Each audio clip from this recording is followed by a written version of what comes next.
sejam bem-vindos à entrevista com a artista e professora do curso de pintura da Escola de Belas Artes da Universidade Federal do Rio de Janeiro, professora Marta Werneck de Vasconcelos. Esta é a terceira e última entrevista da série de conversa com artistas, pesquisadoras e professoras elaboradas para o mês das mulheres, agora em março. Eu sou Flora.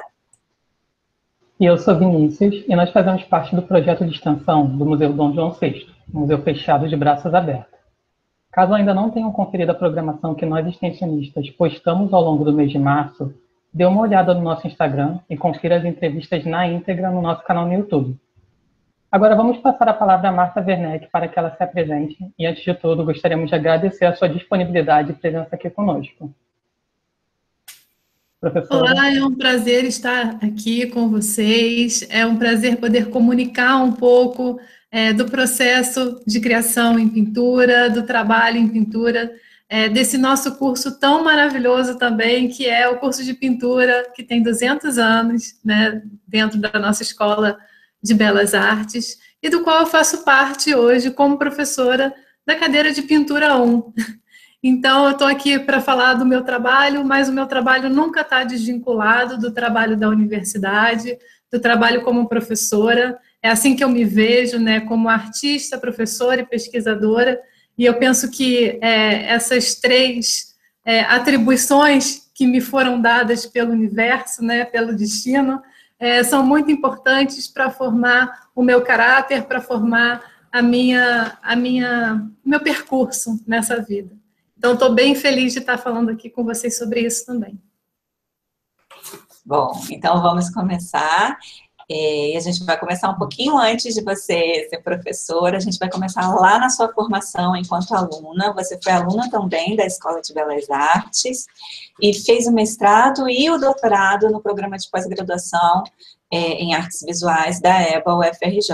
Você pode contar um pouco para a gente sobre esse percurso de formação artística, sobre os seus interesses de atuação profissional, de pesquisa que você desenvolveu ao longo desses anos de formação? Então, vamos lá. É uma longa história, mas eu vou tentar compactar. Eu entrei para a faculdade em 1996, né, para o curso de pintura. Era meu sonho fazer pintura ou então arquitetura, né? E eu fiz alguns vestibulares antes, não existia o Enem, né? Era vestibular. Eu fiz alguns vestibulares antes para outras carreiras e não consegui. Eu acho que é porque eu não queria, sabe? E quando eu passei para pintura, eu fiquei imensamente feliz, porque, gente, olha, eu moro em Petrópolis, né? A minha vida toda, a minha família toda é de Petrópolis, então a minha vida sempre foi, antes de fazer essa travessia para o Rio de Janeiro, né? Sempre foi dentro de uma cidade muito provinciana, muito ovinho, onde as questões da cultura e da pintura não tinham muito espaço, né? Eu já tinha tido algumas aulas antes de pintura com a Luli, que foi aluna do Van Dyck, que era um pintor daqui de Petrópolis muito bem referenciado, uma pintura muito bonita, assim, tinha um pé no impressionismo. Mas essa foi a minha experiência. Então, eu entrei na universidade com poucas referências. Sabe, quando eu conheci Rembrandt, eu fiquei totalmente apaixonada, alucinada. Então, foi uma coisa maravilhosa, essa descoberta, né? As descobertas dentro da universidade, e tudo que ela me proporcionou em termos de amadurecimento, de conhecimento de outras pessoas, né? De colegas de diversos lugares do Brasil também. Eu achei isso muito, muito interessante e descomplicou a minha vida, eu acho. Sabe? Deu um desembaraço na cabeça, que era muito embaraçadinho. Aí, é o seguinte, a minha trajetória para fazer um mestrado foi por umas vias meio tortuosas, porque eu saí da faculdade, eu gostava muito de trabalhar, e gosto de trabalhar, vocês vão ver nos meus trabalhos, né, com a imagem narrativa. A imagem narrativa é voltada para o mercado de ilustração, de animação, de concept art. E quando eu saí da faculdade, eu trabalhava com muitos designers e trabalhava também como ilustradora. E foi através desse caminho que eu resolvi prestar o mestrado pensando num tema que não tem nada a ver com o que eu faço hoje, né? Eu fui estudar games, eu fui estudar jogos virtuais de temática fantástica medieval online em plataforma 3D. Isso lá em 2001, exatamente. Em 2004, em 2004, exatamente em 2004 foi o meu primeiro ano de mestrado. Então, eu prestei o concurso, né, em 2003. Enfim, comecei a estudar essas imagens porque eu gostava dessa conexão entre a ilustração, as novas tecnologias, a narrativa das imagens, e percebi que o meu olhar formado como uma pintora, que eu nunca deixei de pintar, né, a pintura sempre foi a minha grande paixão, mas o meu olhar como pintora contribuiria para esse tipo de pesquisa. E acabei fazendo mestrado. Eu trabalhava numa empresa de games, nessa época, de jogos para celular. Era uma empresa grande, ficava ali na Torre do Rio Sul, chamava Anytime, e tinha mais de 60 funcionários. Foi uma experiência muito impactante para mim, trabalhar numa empresa, e eu vi que eu não combinava muito com aquele ambiente corporativo, aquilo me angustiava muito. Às vezes eu levava uns quadrinhos da Mafalda, o pessoal ficava bravo, sabe? Então, e era uma empresa, assim, predominantemente masculina. Então, olha como as coisas elas vão se somando, e depois a gente se vê lá na frente com um olhar voltado para aquilo que te apertava o pé, né? E esse ambiente masculino, de alta tecnologia, de caras que saíram da PUC, eu vinha da UFRJ, né, tinha uma cabeça muito diferente, uma cabeça de artista um pouco mais aberta, eu acho, e menos corporativa. Aquilo ali foi me dando um problema de vida. Eu falei, gente, eu fiz o mestrado, terminei o mestrado, estou aqui nessa empresa, trabalhando com jogos para celular, será que é isso que eu quero da vida? E aí apareceu um concurso como substituta para dar aula na Pintura 1, que é onde eu estou, que é para onde eu fiz concurso, no final das contas, né? E aí resolvi fazer esse concurso e passei como substituta. E aquilo para mim foi um susto, foi um choque. E eu falei, agora eu vou ter que encarar essa vida de professora e vamos ver no que dá. E eu me apaixonei pela docência. Desde então, acho que foi uma experiência não muito nova para mim, porque eu já tinha dado aula antes, mas não no esquema da universidade. A universidade dá para o professor uma possibilidade de aprofundamento, né? A pessoa não chega para fazer uma aula por semana de pintura com você, depois ela vai embora para o trabalho dela, para os afazeres dela, que não tem nada a ver com a pintura, né? O estudante de pintura, ele vive a pintura, ele precisa respirar a pintura. E eu achei essa experiência de dar aula num curso de pintura maravilhosa. Depois passei para o doutorado. No doutorado eu emendei o meu tema do mestrado. Olha só que louca, né? E a minha linha de pesquisa no PPGAV é a imagem e cultura. Eu devo essa linha de pesquisa muito do meu olhar sobre a pintura hoje, porque eu acabei descobrindo coisas que só a antropologia poderia me dar, a fenomenologia, questões que para mim são de análise de imagem, sabe? Ferramentas que eu poderia utilizar como conhecimento para trabalhar a pintura. Então, eu achei muito boa essa linha de pesquisa, né? Porque você tem um olhar holístico sobre o que você está estudando, um olhar da cultura. Achei que seria uma linha de pesquisa que me favorecia. Eu fui muito bem no mestrado. No doutorado, eu acabei retomando o meu tema e aprofundando em alguns aspectos. E depois que eu terminei o doutorado, eu já estava concursada, né, no cargo em que eu ocupo hoje, na vaga que eu ocupo hoje, né, cadeira, sei lá como é que chama. E aí, nisso tudo, o que aconteceu? Eu tive uma desconexão com o que eu fiz, com o que eu desenvolvi no mestrado e no doutorado, porque eu me voltei para a pintura de novo. Então, mas nesse percurso, eu tenho aí um desenvolvimento grande, assim, de conhecimento cultural, de imagem. A experiência como designer, como ilustradora, me enriqueceu muito. Então, hoje eu tenho compreensão de certos assuntos que eu não tinha antes e tento passar isso adiante, né? A gente tem um tópico especial que é pintura aplicada à ilustração, que eu ministro. Então, eu trago essa questão do mercado editorial, do pensamento de uma arte que precisa seguir uma encomenda, né? Eu trago isso para os meus estudantes de pintura hoje, né? E faço com que a pintura seja o veículo, né, dessas ideias. Então, seria mais ou menos isso. É uma formação meio intrincada, mas é de uma pintora numa busca, né? Eu ainda estou na busca, gente. Acho que até 80 anos eu vou estar nessa busca e aprendendo a pintar, porque pintar não é fácil. E não é só pintar. Pintar é muitas coisas, né? Que transcendem o ato, né, de você arrumar uma palheta, ficar na frente de uma superfície plana e tentar ali colocar algo. É muito mais, né? A pintura não está só no fazer a pintura, tá no resto. Nossa, muito obrigada, Marta, por compartilhar a sua experiência, seu processo de formação.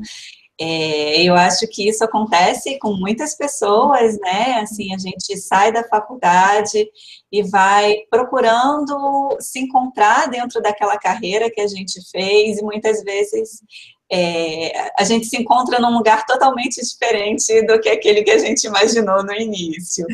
Você já deu algumas dicas dessa pergunta que eu vou fazer agora, mas a gente queria saber se você acha que, no seu caso, existe uma distinção entre a professora e a artista, e o que é ser uma artista atuando também em sala de aula. O lance é que eu não saberia como ser só artista, porque eu não vivi uma vida só de artista, né? Eu não tive essa oportunidade. Eu tive a oportunidade de viver professora artista, professora pintora, pesquisadora. E o que eu vivi antes estava muito ligado a uma questão empresarial, né? Eu era designer de produtos visuais dentro de uma empresa. E também trabalhei sempre, gente, com ilustração, né, com encomendas. Então, eu não saberia muito bem, hoje em dia, né, lembrar o que era essa Marta de 10 anos atrás, né, 12 anos atrás. Eu não consigo fazer muito mais essa distinção, porque eu acho que eu vivo num tripé. Eu ouvi até uma outra professora falar sobre isso, né? Uma outra professora artista falar sobre isso, que a gente vive num tripé, né? Um tripé que é a sala de aula, o outro é a nossa produção e o outro é a nossa pesquisa. E eu fico tentando me equilibrar mesmo, sabe? Entre essas questões, mas todas elas se permeiam. Então, eu sou muito afetada pelo que os meus estudantes estão estudando, com as preferências deles, sabe, com as pesquisas deles. Eu sou muito atingida por isso. Eu não conseguiria nem pensar no que seria eu sozinha pensando o meu trabalho, porque eu compartilho o meu trabalho com os estudantes, né, principalmente com o grupo de pesquisa, e eu vou falar do grupo de pesquisa mais adiante. Então, eu realmente acho que essa função do professor artista precisa continuar sendo artista, tentar manter-se artista para poder alimentar esse ensino, que é algo que só funciona bem, só funciona com vontade, com amor, com elan, se a gente continuar artista, senão a gente vai estar delegando, né, esse papel para o estudante. E não é justo isso. Todo mundo tem que dividir, gente. A gente tem que ter o prazer de produzir também. Não é? Então, eu acho que isso é muito importante, né? Manter o prazer da produção, porque produzir é uma coisa maravilhosa, né? É uma possibilidade de colocar algo novo no mundo. E também ser guiado, né? Deixar fluir, porque assim é que é bom, né? Cada um vem com uma ideia, cada um vem com uma preferência. Você tem que orientar pessoas com total, às vezes, divergência, né, de gosto sua, e eu acho isso maravilhoso, sabe? Fala assim, gente, ele gosta disso. Aí você começa, não, mas isso aqui é muito legal, mas olha, dentro desse pool de artistas aqui, esse cara é muito bom mesmo. E aí você vai notando coisas que são realmente interessantes para aquela pessoa, não seria para o seu trabalho. Então, quando eu falo com os meus alunos, né, eu falo assim, gente, não se apeguem ao que eu faço. Se apeguem ao que vocês querem, ao que vocês gostam, ao que trouxe vocês aqui, que a gente vai seguir na sua, né? Eu estou aqui para te ajudar dentro dos seus interesses. E, obviamente, que eu vou achar interesses meus ali também, né? Em 2009, você participou do concurso para professora efetiva no curso de pintura, obtendo o primeiro lugar. Você pode nos contar um pouco como foi esse concurso, quais eram as etapas e o que devia ser produzido? O concurso do PAB ainda é um concurso, e eu não falo esse ainda com pesar, tá? Eu falo esse ainda com um orgulho da gente ter pessoas que conduzam esses concursos nos moldes que eles já vinham sendo feitos há um bom tempo, né? É um concurso que ele prescinde da prática do artista. Então, você não faz apenas a sua prova teórica, né? Você faz a prova teórica, que é eliminatória, essa etapa. Depois você faz a sua prova prática, a prova didática, a prova de títulos, e aí sim você obtém a nota. E a prova prática, ela, em muitos concursos, ela tem sido substituída pelo portfólio do artista.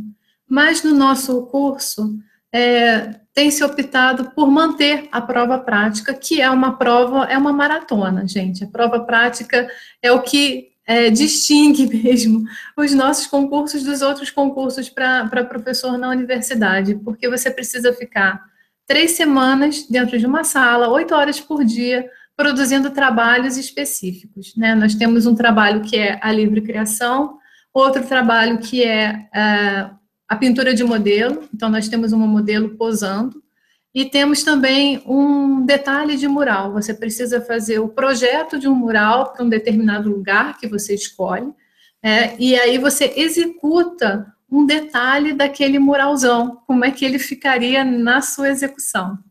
Enfim, assim que nós fizemos, né, essa prova. Não foi a primeira prova que eu fiz uma prova anteriormente para o departamento BAF, eu fui aprovada, mas não estava entre os primeiros lugares, né, acho que eu fiquei em terceiro ou em quarto, se eu não me engano, tínhamos 2 vagas, e eu não entrei naquela ocasião. Então, nessa segunda prova, para o departamento de pintura, que era justamente para a vaga que eu já tinha dado aula como substituta, que é pintura 1, né, eu fiz a prova e acabei sendo aprovada, mas de fato é algo bem complexo e muito difícil, porque é uma prova de resistência também, né, de resistência emocional, porque você está com seus concorrentes ali naquela sala e você quer muito aquela... Gente, eu queria muito essa vaga, não fazem ideia. Então foi muito emocionante o processo todo, e acho que o trabalho, ele também expressa um pouco isso. Agora a gente vai, acho que assim, no momento que a Flora estava super ansiosa, eu também estava, quer falar da obra Viagem. E na obra Viagem, produzida para esse concurso de docente, você trabalha com várias questões técnicas e temáticas que demonstram seu conhecimento teórico e domínio prático da pintura, produzindo uma obra contemporânea que dialoga com diferentes questões. Gostaríamos nessa entrevista explorar algumas.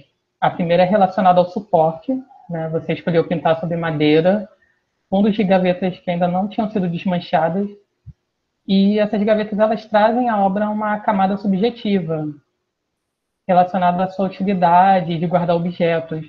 A paisagem, a sua autoimagem, a blusa, está preservada ali na gaveta, escrita de uma temporalidade própria. Você pode nos falar um pouco mais sobre essas gavetas, de onde eram, o motivo que levou você a escolher e os diálogos que você procurou construir na sua utilização?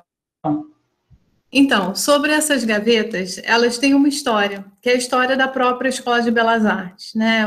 Do nosso próprio prédio, do nosso 6º e 7º andares, que estavam em reforma, né? E resolveram desmontar as gavetas que existiam nas salas antigamente.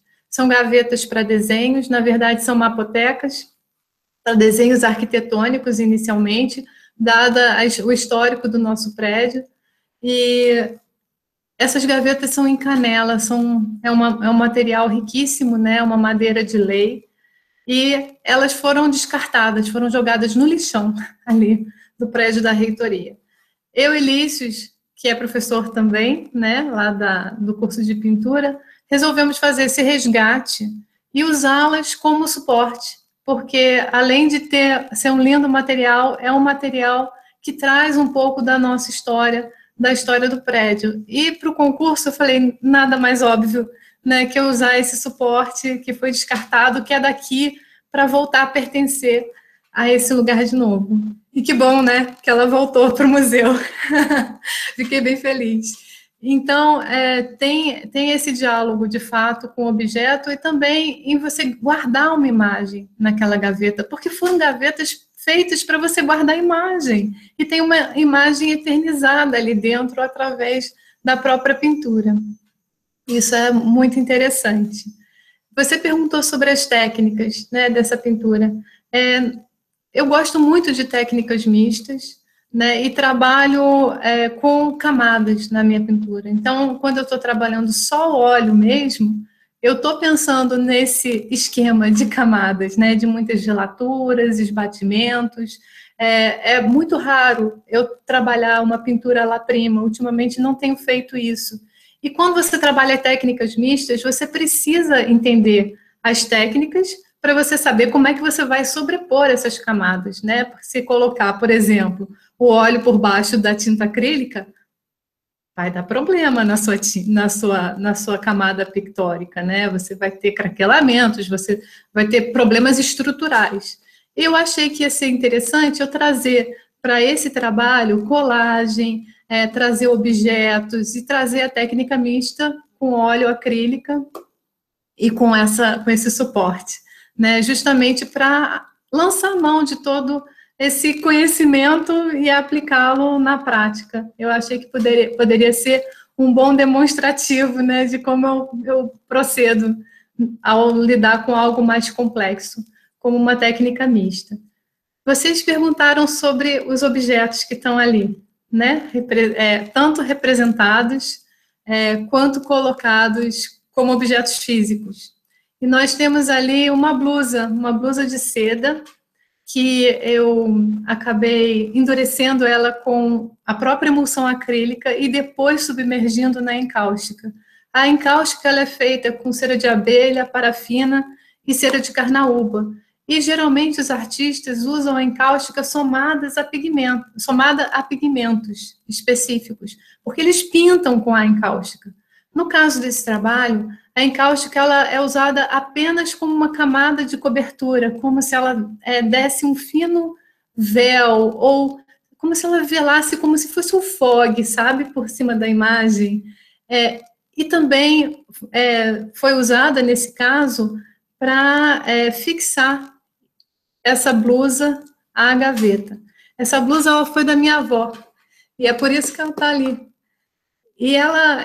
essa referência, né, às gerações de mulheres e tal, está no próprio sentido desse trabalho. Ainda sobre a pintura à viagem, gostaríamos de abordar a temática da autoimagem. Ao longo dos séculos, vemos que artistas se autorretratam de diferentes formas. Neste contexto, as vestimentas, os atributos e os gestos escolhidos para autorrepresentar-se também possuem uma grande importância para a construção de significados e fazem parte da escolha que o artista faz sobre a persona que deseja apresentar para o mundo a partir da sua autoimagem. Em A Viagem, você se autorretrata no terço central da obra. Ao apresentar-se como uma viajante, você estabelece na obra um diálogo entre a temática e a técnica através do percurso. Sem utilizar atributos relacionados à profissão de artista e à profissão de professora, você produz uma autoimagem que, através do suporte da temática e da técnica, fornecem indícios deste percurso teórico e prático na sua formação enquanto artista, pesquisadora e professora e do lugar onde está inserida. Gostaria que você falasse um pouco mais sobre a importância da figura humana e da autoimagem na sua produção artística. Muito bem. Eu já vinha trabalhando com autoimagem, que era um desafio para mim, hoje não mais, hoje eu acho que eu já superei, já transcendi esse desafio, porque eu realmente sempre tive problemas com a minha autoimagem mesmo, me via de um jeito, as pessoas me viam de outra, eu falei, quer saber, eu vou descobrir isso através da pintura. E já vinha numa série, né, de autorretratos. E sempre são autorretratos que às vezes não mostram muito, né? Não mostram muito do rosto, mas as pessoas sabem que sou eu, quando está ali representada a criatura.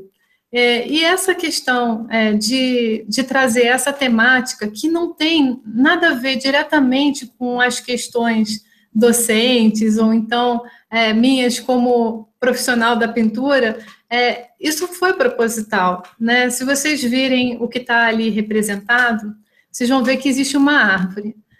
Eu já vinha trabalhando paisagens desde a minha formatura, e eu acho que essa questão das árvores e das raízes sempre me perseguiu, sabe? Mas essa árvore específica, ela fica no fundão. A referência fotográfica que eu tenho dela é da Ilha do Fundão, é ali perto do Prédio da Letras. Inclusive, vocês podem ver um poste lá atrás, que é típico da cidade universitária, né? Então, você vê o asfalto e tal. Essa árvore é de lá. Eu queria me enraizar ali, né? Então, eu usei essa imagem da árvore. Outra coisa que chama atenção nesse trabalho, assim como elemento simbólico, porque eu creio que os meus trabalhos sempre estão ligados a essas narrativas simbólicas, né? É a mala de viagem, né? Que é a minha bagagem, o que eu vinha trazendo e para onde que eu ia a partir desse caminho e desse concurso. Existe outra coisa que é importante nesse trabalho, que é a blusa da minha avó, que tem uma relação com a mala, né? Com a mala de roupas. Então, você já pensa nas várias gerações femininas, né, de uma família, e também o lírio branco. O lírio branco, ele está brotando ali daquela calçada totalmente enrugada, né, com muito cimento, e o lírio é a flor que cresce no inferno. E eu estava no inferno, né, gente? Fazer concurso era um inferno. Então, é a flor mais pura que pode nascer até no inferno. Então, o lírio está lá por isso também. Tudo nesse trabalho tem um porquê. A parte escrita está meio ilegível, né? Eu escrevi coisas que eu estava sentindo na hora, mas de uma forma que vocês não pudessem ler, né? Que não pudessem interpretar. Porque eu queria elas só para mim, mas eu queria a parte escrita ali. Porque a parte escrita era importante no concurso. Então, ela fazia parte daquele universo que eu estava vivendo naquele momento.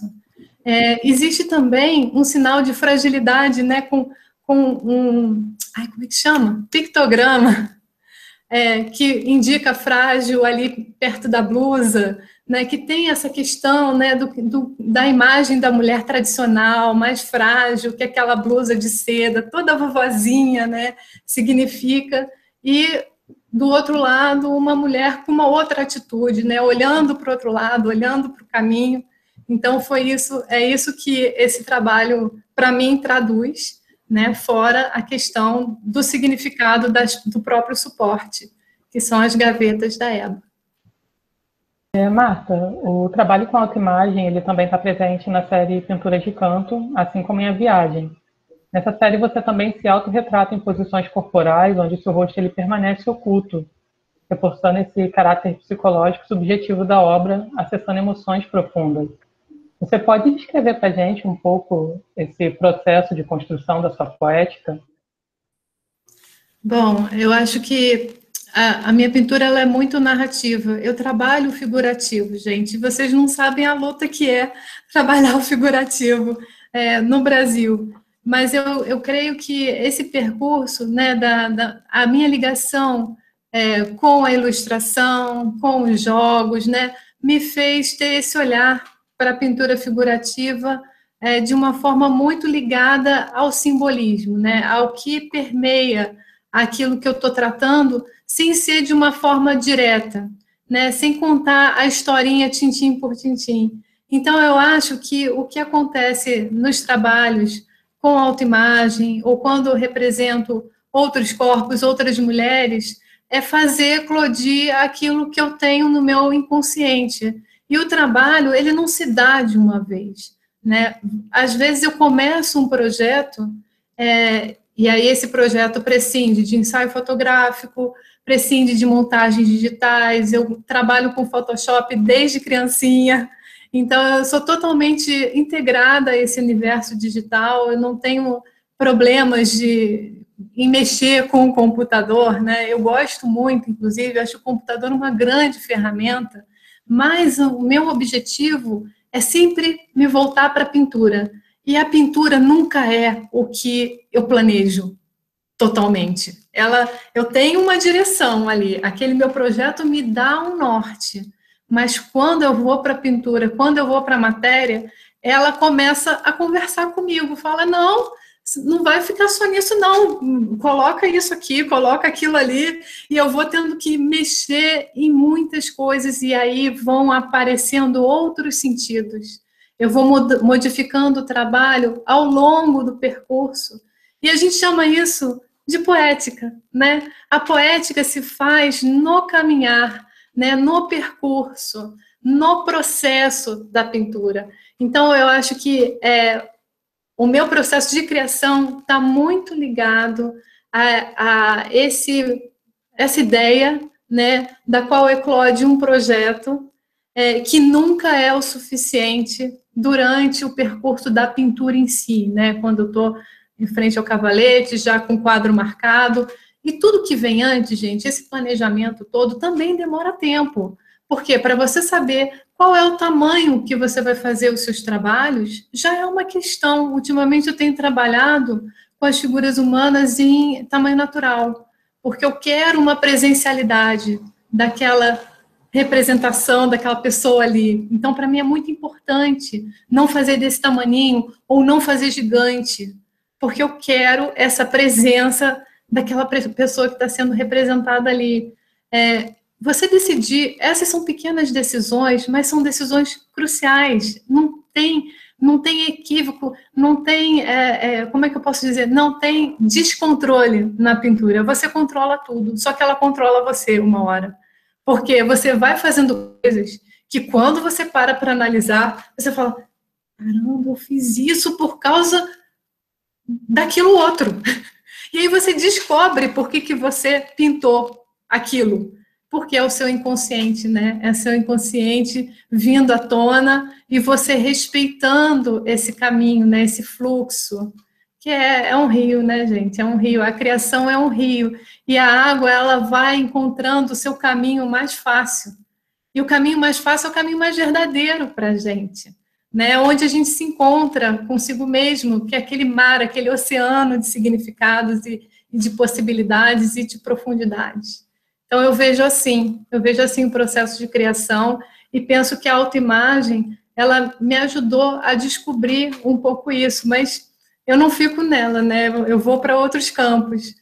E eu acho que ela foi importante para mim e continua sendo, de alguma forma, né? Eu tenho 2 trabalhos aqui com autoimagem dessa época de pandemia, que daqui a pouco eu mostro para vocês. A gente pode falar um pouco do teor simbólico delas.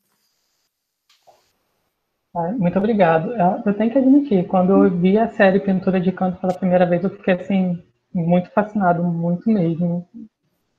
Você sabe, Vinícius, que eu só fiz alguns trabalhos dessa série e eu não consigo fazer mais, porque ela é uma série de luto. Ela é uma série que eu fiz quando eu estava em luto pelo meu pai. E eu não consigo mais retomá-la. Já tentei retomar essa pintura, essa série algumas vezes, e eu acho que eu já vivenciei esse luto, então eu não consigo mais voltar. Tem coisas que a gente nem se encomenda, vem, entendeu? Inclusive, eu estraguei o último trabalho que eu fiz dessa série. Eu acabei desmanchando, porque eu detestei tanto, ele não acontecia. Então, deixei para lá. Interessante, né? E esse luto tem a ver com essa questão de estar voltada para a parede, de estar introspectiva, de estar de castigo. Não parece que eu estou de castigo nessas pinturas? É isso. Eu estou ali vivendo o luto, né? E essa parede é como se fosse essa barreira que acaba separando a gente da outra vida, porque eu acredito que tem outra vida. Então, eu penso que é esse o significado. Obrigado. Vamos para a próxima, então. Em sua pesquisa intitulada O Corpo Feminino como Poética na Pintura Contemporânea, você investiga a representação do corpo feminino e dialoga com questões de gênero e teorias feministas. Você pode nos falar um pouco sobre suas leituras e a importância delas para a produção de seus trabalhos autorais? Ai, que pergunta difícil. É difícil porque, diferente de outros professores, né, que tem uma pesquisa muito bem delimitada, um pintor nunca tem uma pesquisa muito bem delimitada, né? E dentro do conceito de poética, a gente ainda inclui isso. Eu tenho um artigo que escrevi junto com Lícios para a revista Apotec desse ano. E fala sobre essa falta de delimitação, né, dentro dos interesses de um artista. E a gente não pode mesmo ser muito quadrado, muito delimitado, porque a nossa obra não tem um briefing, né? A nossa obra não é uma encomenda, ela é simplesmente o fazer. Então, o que acontece nos grupos de pesquisa de uma pintora? Eu vou pedir para um estudante estudar coisas que são interessantes para mim, para eu fazer o meu trabalho autoral? Eu nunca vi sentido nisso. Eu acho que não cabe. Então, o que acontece no grupo? No grupo, eu tenho vários estudantes que querem estudar o corpo feminino, que querem usar essas questões em suas poéticas.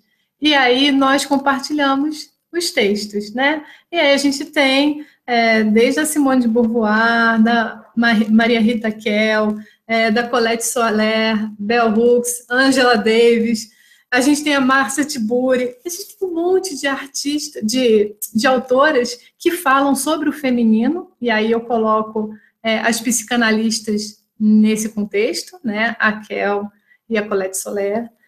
A gente fala sobre as questões simbólicas também, e eu gosto muito do Jung, tenho lido bastante ultimamente, é um dos meus autores favoritos para falar sobre o inconsciente e suas eclosões através da arte, né? A gente também tem a leitura dos antropólogos, e eu cito sempre o Le Breton, que é um antropólogo que trabalha essas questões do corpo na contemporaneidade, né?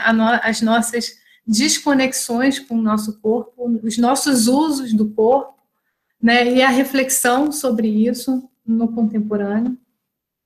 E posso citar também artistas que escrevem, né? Que também teorizam, como a Marilice Corona, que tem uma tese sobre pintura figurativa em que ela se autorrepresenta, então a gente usa também os escritos dela, a tese dela, como material de pesquisa, e assim a gente vai indo, a gente vai cavando, nunca sabe onde vai dar, né? Eu acho que não tem uma resposta certa, porque depende do grupo também. Há grupos que demandam que a gente vá numa direção, e eu vou junto, porque é isso que é bom, né? Eu vou descobrindo outras coisas junto com elas. E são sempre elas. Obrigada, professora Marta. Uma outra influência que a gente notou também nas suas obras é a influência da literatura, né? Em algumas obras ela aparece de uma forma mais sutil, como em A Viagem, em outras obras ela aparece de uma forma mais explícita, né, como a série Pequenas Ofélias e Icebergs. Que interlocuções são possíveis de estabelecer entre a Ofélia, a personagem de Hamlet, o príncipe da Dinamarca, criada por Shakespeare lá no final do século XVI, as representações recorrentes da personagem Ofélia na arte romântica do século XIX e as Ofélias, como você retratou? E quais são as questões que estão relacionadas com o feminismo nessas obras? Eu passei alguns meses testando diários de pesquisa, ou seja, cadernos de desenho, né, para pintura e para desenho, porque eu queria implementar, junto com Lícios, uma nova metodologia de criação para os nossos estudantes. Vocês verem, né? Está sempre tudo muito junto com a docência. E aí, nessas experimentações, eu falei, quer saber, eu vou pintar aqui o que me vier na telha, vou olhar minhas coleções de foto do Pinterest, e comecei a ver que havia uma recorrência de imagens ali. Eu via muitas figuras femininas imersas em água e muitas geleiras, muitas geleiras, icebergs, geleiras e mulheres na água. E eu pensei assim, meu Deus, o que é isso?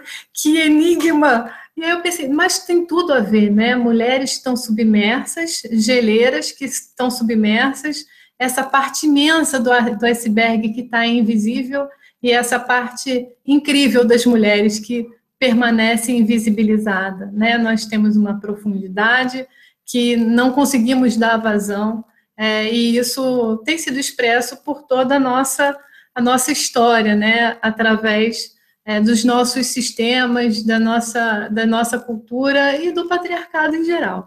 Então, pensei, tem tudo a ver essas mulheres que estão aí imersas e os icebergs, e comecei a lembrar gente, e eu tenho também uma questão com o suicídio, uma questão pessoal com o suicídio. Então, eu lembrei da Ofélia de Hamlet.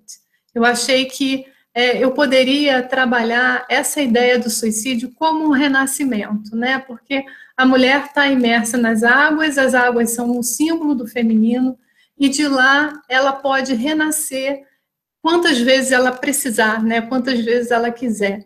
Então, eu quis falar sobre essas muitas mortes que nós, mulheres, sofremos, e as tantas vezes que renascemos, e somos obrigadas a fazer isso através da nossa força interior, que é a parte submersa, que é a parte invisível, que ninguém consegue ter acesso, e raramente nós mesmas temos acesso, né? Então, achei que essa relação se daria bem em termos simbólicos. Então, a Ofélia de Hamlet foi só um pretexto para eu trazer outras mulheres, né, para representar outras mulheres, e todas elas artistas. Então, nós temos uma escritora, nós temos uma cantora, nós temos uma arquiteta, nós temos uma fotógrafa, nós temos uma gamer, que é artista também, né? Nós temos uma pintora, né? Nós temos eu mesma, que sou pintora, professora, pesquisadora, e não sei lá mais o quê, e representadas como Ofélias. E a minha ideia é essa, né? Quando eu trabalho essa série, é trabalhar com pessoas que eu conheço profundamente, ou então que eu conheço bem, que eu consegui travar um contato, que eu consegui manter um fio de empatia, de relação. A grande maioria são amigas de muitos anos, muitos anos. E eu acho isso muito importante, porque na hora de trabalhar o conteúdo simbólico, as coisas funcionam melhor, sabe? As engrenagens, elas se dão bem tranquilamente, né? A gente não fica empacado no trabalho. Eu acho que isso é muito importante para mim, como artista, né? Que as revelo, e importante para elas também, que se veem reveladas sob o olhar de uma pessoa. E a pintura é mágica, gente, ela pode transformar a visão da pessoa sobre si mesma. Eu já vi isso acontecendo, e eu acho que isso é uma das bênçãos assim, da pintura, que a fotografia não te dá. Mas a pintura, pelo olhar do pintor, te dá. Ela é matéria, ela está ali, ela foi construída no tempo por alguém. Ela não é o seu referente no real, né, como é a fotografia. Ela é mais do que você, porque é você visto pelo outro, né, pelas mãos, pelo cérebro do outro. É muito legal isso. Então, ela pode transformar, sim, como a pessoa se vê. E, às vezes, pode dar até um plot twist, né? Que você faz uma outra pintura daquela mesma pessoa daqui a alguns anos, né? E a pessoa ama. E a pintura que você fez primeiro, a pessoa detestou. E ela percebe, às vezes não, é muito frequente. Ela percebe, é porque eu não estava gostando de mim naquela época. Eu não estava feliz comigo. E agora eu estou, então eu amei essa pintura. Então, com essa aqui eu posso conviver, com aquela outra não. Curioso, né? Sim, muito. Bom, e apaixonante também, né? Agora, se você puder, eu queria que você falasse um pouquinho sobre essas obras que estão aí atrás. Foi sua produção de pandemia, não é isso?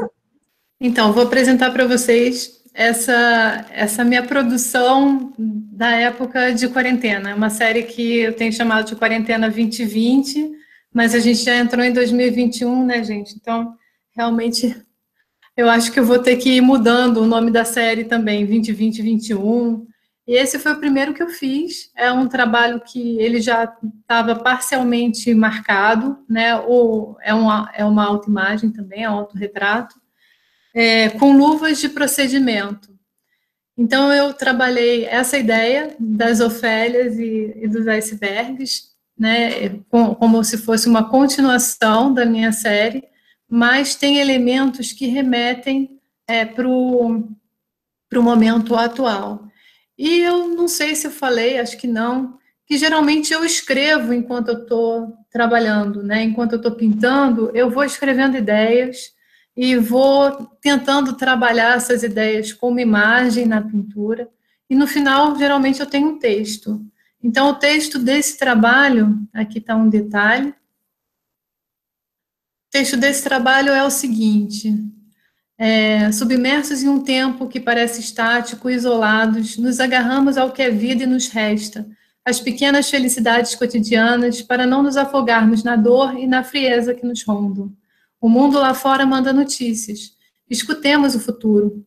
O vírus, como dente de leão, se espalha e vinga, fora de controle. Flutuamos e esperamos que uma lua nova nos atravesse e nos renasça. Ponham suas máscaras, vistam suas luvas. Sobreviveremos à dor das irreparáveis perdas, ao desgoverno e seu desamor, aqueles que navegam o macabro com carreatas da morte anunciando o fascismo. Então, esse trabalho, ele tem o dente de leão como o próprio vírus, né, que se espalha. Ele tem os fones de ouvido, que são um elemento que tem se repetido nos meus trabalhos, como essa escuta do que vem de fora, já que a gente não pode sair de casa, né, a lua nova por trás ali de uma passagem, de um buraco para a gente renascer, né, de algum jeito, né, para a gente atravessar esse período. E aí, nesse caso, essa abertura seria um útero, né, que nos expele, então seria um renascimento, e as luvas de procedimento ali agarrando as flores que já estão totalmente submersas. Esse trabalho, ele já tinha sido feito antes da pandemia, sem a representação desse planejamento à frente dele. E quando nós chegamos aos 30 mil mortos, que eu acho que é um número muito emblemático para nós, brasileiros, dado nossa história recente, e as declarações do mandatário do país, eu resolvi trabalhar esse pano na frente da figura, né, que era uma Ofélia submersa, e eu chamava ela de Ofélia Dourada, a Redenção. Justamente por causa desses pés, né, desses pés que parecem estar flutuando, parece que ela está ao mesmo tempo deitada na água, mas ascendendo aos céus. E é uma autoimagem também. E resolvi trabalhar esse planejamento na frente como se fosse uma mortalha. E o trabalho se chama 30 mil em suas mortalhas. É isso aí. E aqui vocês têm um detalhe, vocês vejam que eu deixei alguma linha, mas faltou muita linha, né, gente? 30 mil foi só o começo, infelizmente. Aí um detalhe dos pés. E esse trabalho, ele tem como inspiração um trabalho do Pedro Américo, que ele se chama A Noite, e está lá no Museu Nacional de Belas Artes. Aqui é um trabalho, um díptico, né? São pequenos esses trabalhos, eles têm, o tamanho da cabeça é um tamanho natural, mas é um trabalho um pouco menor, e ele se chama O Ovo da Serpente. E eu quis fazer o positivo e o negativo. Esse trabalho também, ele acompanha um texto. Brancas tradicionais são as filhas dos cidadãos de bem e da classe média. Não há tempo para a inocência quando tudo é maldade. Rendas sufocam o que vem à tona, como as mãos femininas de um patriarcado persistente que reproduz o machismo. Ouça, família, não queira ver o negativo ou aventurar-se em revelações. Esse cheiro de queimada é a sua imaginação. Náusea. Nesse momento, a Amazônia e Pantanal queimavam no país. E eu pretendia trabalhar o negativo, né, dessa imagem, né, em que eu represento o positivo, com o ovo penduradinho e uma serpente dentro dele. Mas eu resolvi fazer mais do que isso, né? Eu resolvi trazer mesmo a questão em si, que é o incêndio das florestas e do Pantanal. E o que eu acho interessante nesse trabalho é que não é a menina que está tapando os próprios olhos. Se você olhar com atenção, você já vai ver que essas mãos não são dela, né? Pela posição, são mãos de outra mulher.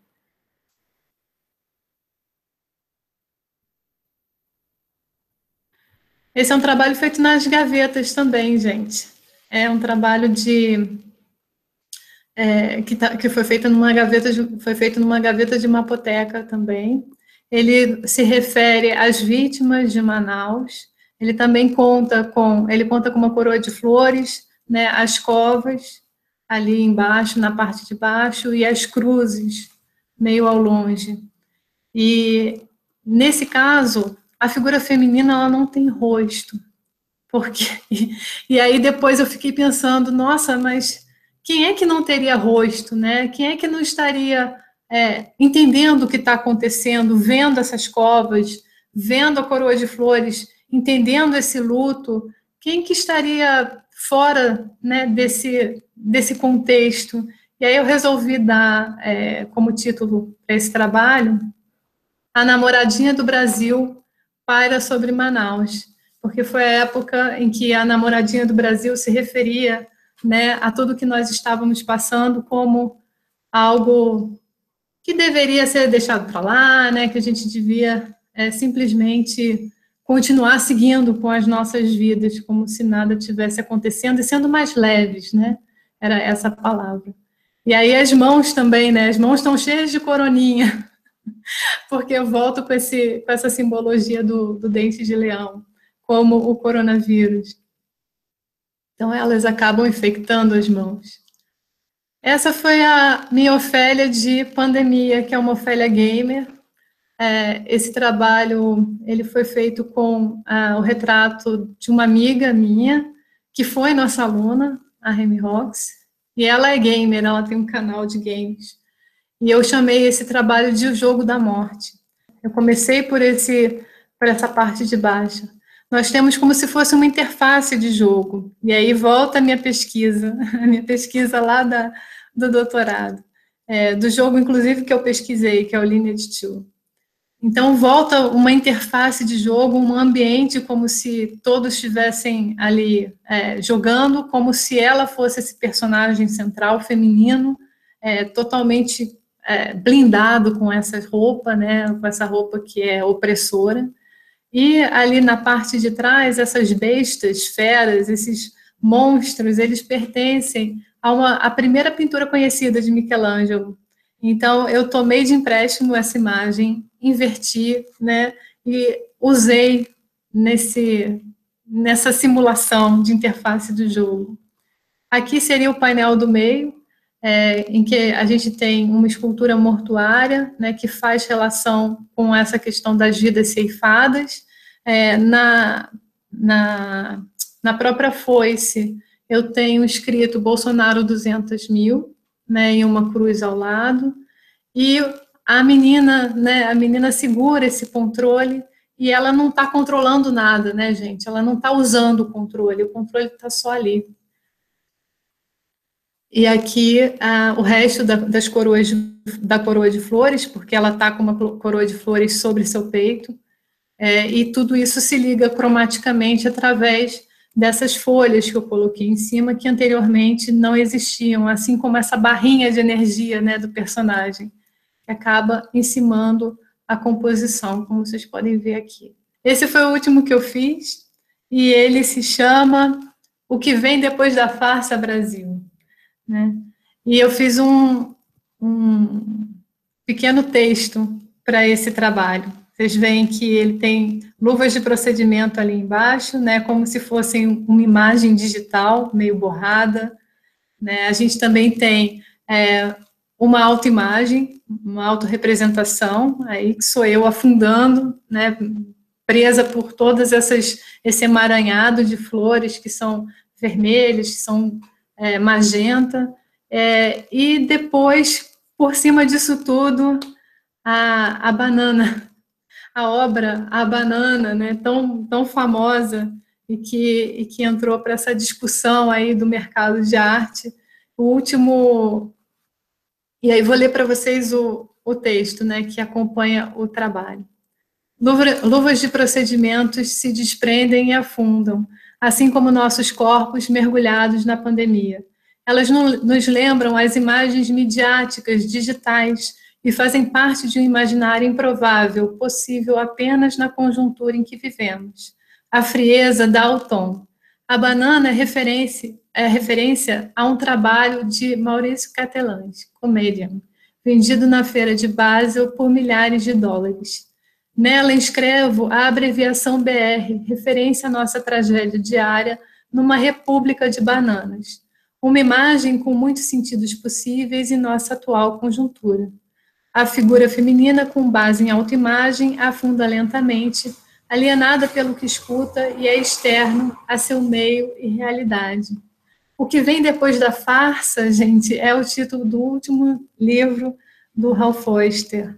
E eu achei que... E ele fala sobre esse mercado de arte, sabe? Sobre toda essa polêmica dos curadores, do mercado de arte, dos críticos e como das feiras, né? E a banana faz referência a isso também. E aí está um detalhe da banana para vocês verem. Nossa banana BR. Um detalhe da mão e da luva. E ressaltando, né, os tratamentos diferentes dentro das próprias possibilidades da pintura. Muito obrigada, professora Marta. Está sendo um tempo difícil, né, para todos, mas eu acho que, como você mostrou, e mostrou muito bem, a arte tem o poder de transformar, né, de lidar com essas questões difíceis, de falar e de alcançar, talvez, pessoas, né, fazer com que essa venda que ainda cobre os olhos de muitos caia, né, e a gente consiga transformar a nossa sociedade, né. E ela registra também, né? Eu acho tão importante isso, né, para os historiadores, para os críticos, que a arte registra o seu tempo. Nós, artistas, vivemos o nosso tempo, e se não estamos vivendo o nosso tempo, isso também tem que ser estudado. Não é? Se queremos nos alienar, isso também é algo a ser pensado.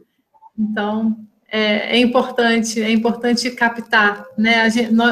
Os artistas, eles têm umas anteninhas que eles vão captando as coisas, e eu sempre falo que essa produção durante a quarentena, para mim, é simplesmente a continuação do que eu já vinha fazendo, né? Que eu já vinha numa vibe muito pesada, né? Porque não é fácil ficar falando de suicídio, falando desses conteúdos, né, que são profundos, que nos afetam, né, porque eles movem a gente, eles movem os nossos sentimentos, e é por isso que é difícil falar sobre eles, né? E quando a gente entrou na pandemia, eu falei, meu Deus, é só a continuação daquilo tudo. Eu vou continuar produzindo porque eu preciso. E eu acho que o artista precisa produzir, né? É assim que a gente se transforma.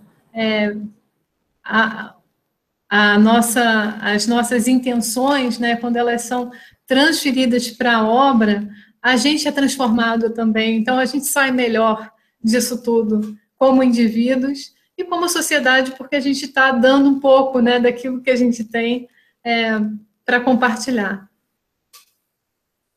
Muito obrigada. Eu vou pegar o gancho que você falou de história, né, de registro da história, para te fazer a última pergunta.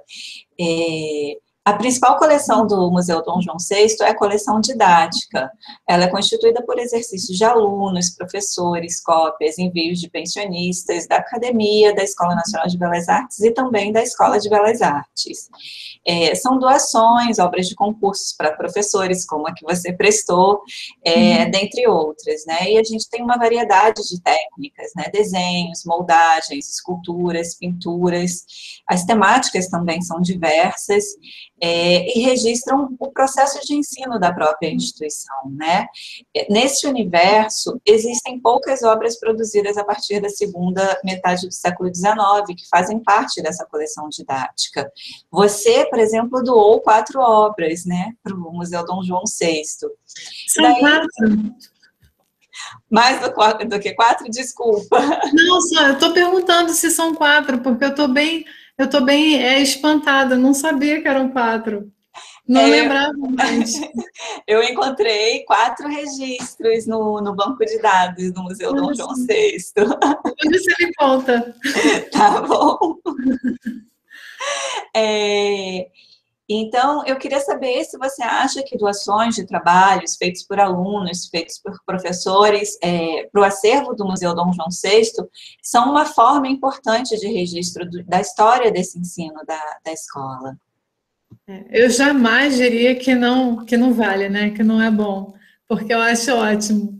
O nosso grande problema é a estrutura para receber isso tudo, não é? Porque, de fato, quando a gente doa uma obra para um acervo, a gente pretende que aquele acervo a mantenha. E o museu, ele mantém muito bem as suas obras, né? Vocês têm muito carinho pelo que existe como acervo, isso é muito admirável. E eu fico pensando, se todos nós decidíssemos doar obras, será que o museu teria capacidade de acolher? Porque é muita coisa. E acho também que a gente tem, hoje em dia, né, assim, uma possibilidade de fazer outros tipos de registro, né? Então, por exemplo, vou fazer uma propaganda. Nós temos agora a revista Imagueba, que é a revista do curso de pintura e da produção dos estudantes. Então, nós começamos agora, durante a pandemia, com o nosso grupo de extensão. Essa revista eu já vinha pensando nela desde 2012, para vocês terem uma noção. Só consegui botar em prática agora, mas agora que eu vi que dá certo, vai continuar. E ela vai registrando a produção dos nossos estudantes durante aquele período, né? Então, é um documento digital, está online, quem quiser pode baixar, ler, que fala sobre o processo de criação poética e expõe um pouco do trabalho dos discentes. Então, penso que esse tipo de registro também seria muito bom para o museu, não só as obras físicas, sabe, mas uma documentação do que está sendo produzido dentro da escola e armazenar isso de formas digitais, né, que não precisam dessa estrutura, desse aparato imenso que é você colocar obras em manutenção. E acho que obras de professor, gente, é obrigatório ter, né, porque os professores artistas, eles produzem a vida toda e ter um trabalho no Museu Dom João VI, além de ser uma honra para nós, né, faz parte da história daquela instituição. Então, concordo, assino embaixo, e acho que existem muitas formas de se fazer isso, de se criar essa memória. E penso também que isso tem estado muito posto de lado, e faço a minha culpa mesmo do nosso próprio curso, dos nossos próprios cursos, né, que não se autopropagandeiam como deveriam. Nós temos pessoas incríveis que se formam ou que estão cursando e que trabalham de formas muito diferentes uma das outras, né? Nós temos uma diversidade incrível que não vem à tona, né? Quando as pessoas falam da Belas Artes, às vezes elas falam até de uma forma preconceituosa. Ah, é a academia, uma academia com aquele peso feio, né? É a academia, todo mundo faz a mesma coisa, todos seguem os mesmos parâmetros, os mesmos princípios, os mesmos cânones. Gente, nós não temos cânones, sabe? Cada estudante meu em pintura 1, terceiro período, pesquisa o pintor que quiser, pesquisa a estética que quiser, vai para onde os seus pezinhos e sua pesquisa o levar. O que importa é fazer a pesquisa, né? O que a gente precisa formar são artistas, pesquisadores, que usem a pesquisa como um instrumento, como propulsor de suas pinturas, de suas obras, né? de sua produção de uma forma bem geral, né? E que levem isso para a vida. É isso que a gente forma. E quando a gente vê essa revista, vocês vão ver quanta diversidade. E eu acho isso maravilhoso. É isso que a gente tem que fazer. Colocar o nosso bloco na rua e se autopropagandear. Também porque a escola merece e ela produz muita coisa boa e muita referência para o Brasil. Nossa, Marta, a gente só tem a agradecer por essa conversa maravilhosa. A gente chegou ao fim, é o fim também desse mês incrível de programação que nós extensionistas fizemos com muito carinho, em homenagem ao Dia Internacional das Mulheres. A gente expandiu isso e fez um mês das mulheres artistas.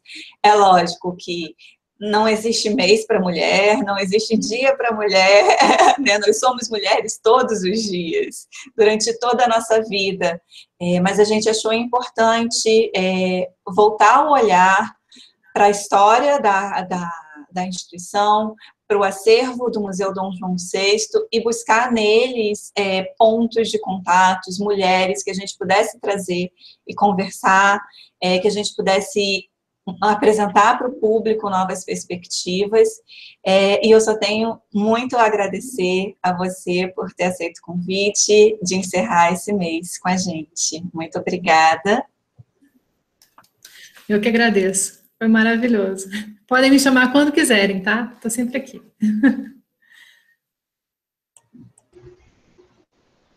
E, é claro, nós agradecemos àqueles que nos assistem agora pela companhia e esperamos que tenham aproveitado essa entrevista especial e as nossas publicações durante o mês de março. Não esqueçam de ativar as notificações no Facebook, Instagram e YouTube para ficarem dentro de nossas publicações assim que postadas.